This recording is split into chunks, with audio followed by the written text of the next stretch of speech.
There's a lot going on. Hello there, I hope you're having a great Tuesday. It is April. Today I'm going to be doing the 3 Keys challenge, which is inspired by the new book Arusha and the End of Time by Roshni Chokshi. Rick Riordan presents, darling. Stamp of approval. Roshni Chokshi is already a best-selling author, star-touched queen. We know her. This book has that stamp of approval. It's gonna reach more audiences, which is really exciting, and it's Hindu mythology, which is so cool, and it's a new release. It just came out on March 27th, and I'm so excited to be doing a paid promotion with Disney Book Group for this video and this book. Flipping through the pages is so reminiscent of a Rick Riordan book, and it's so exciting to have a new perspective, a new kind of mythology, a new freshness to the kind of story that we all know and love. Lots of girl power in this book. It's very exciting, and Arusha is such an exciting character just from what I know about her. She's a middle school girl. She makes a decision from a dare that accidentally unleashes the Sleeper, who is an ancient demon who wants to awaken the god of destruction. So everyone is frozen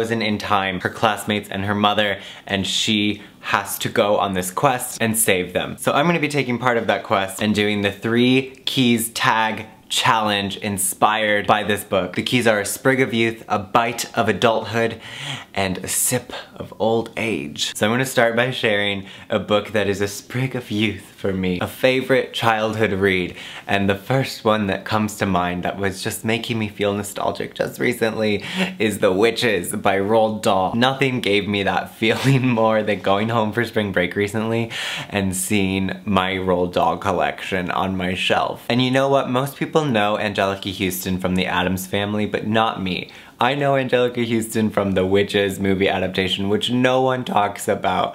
I don't remember if it was good or not, but I remember watching it several times and reading the book. The book was like scary and creepy and a lot for a middle schooler to be reading, but like just middle school enough to be like such a youthful read at the time, like just silly enough, and I loved it so much. Did you read Roald Dahl? Like, I feel like it's just a very specific group of people who did, but also millions of people did, you know what I mean? Of course we've got Matilda, Willy Wonka, The Twits, The Giraffe and the Pelly and Me, so many classics, so many good ones. For a bite of adulthood, obviously the first instinct was Harry Potter. That was our first, but that does not count for me. We know that it is shelved in the children's section. We know this.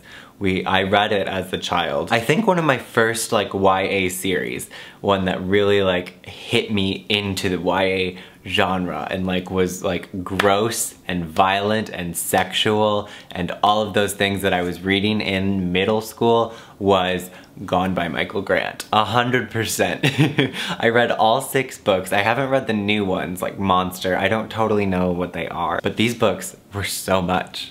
So much. And I had so much fun reading those books. I flew through them and they were like 500-600 pages each. Like looking back on them, it was such an intense experience reading those books, and especially going from something like Roald Dahl to something that's like actually really that heavy and teenagers being thrown into these awful situations. It's real. It's real and it's real. And the final key, A Sip of Old Age, is a book that you love now and will take you into old age. And I was like, should I do a more childhoody one, or one that is like relevant to me now that I know still will be later? And this is one that I read in 2016 and I still love it, and it's on my mental list of like books that I will probably reread in the next decade or 2. For me, that is Small Great Things by Jodi Picoult, and also just so many of her books. Jodi Picoult even knew. She dropped the mic after she wrote this book and did not publish a book in 2017. But even her new book, A Spark of Light, that's coming out later this year,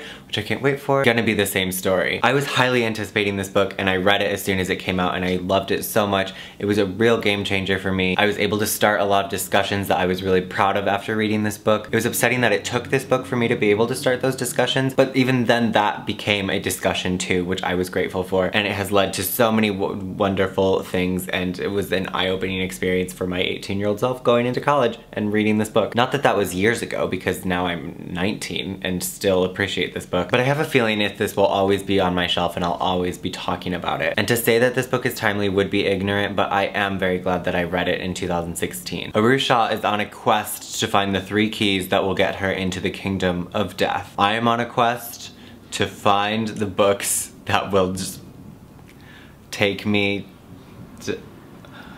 I didn't have a plan. Thank you for watching this video. It feels like a simple challenge, but it's really fun to think about past, present, future, and how they all are still relevant to each other, especially when it comes to something like books. If you're someone who loves books and, you know, they've followed you from then to now and into the future. So leave me a comment and tell me what your 3 are. I'm very curious. And if you've read or are excited to read Arusha and the End of Time, definitely let me know in the comments. If you've read it by now, let me know how it is compared to or not compared to like Percy Jackson books. I'm very excited to hear your thoughts. Thanks for watching. My name is Tiernan and I'll see you guys soon with another video. This is why I'm wearing a hat right now.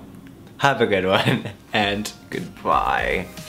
I haven't seen anyone do this since like 2010.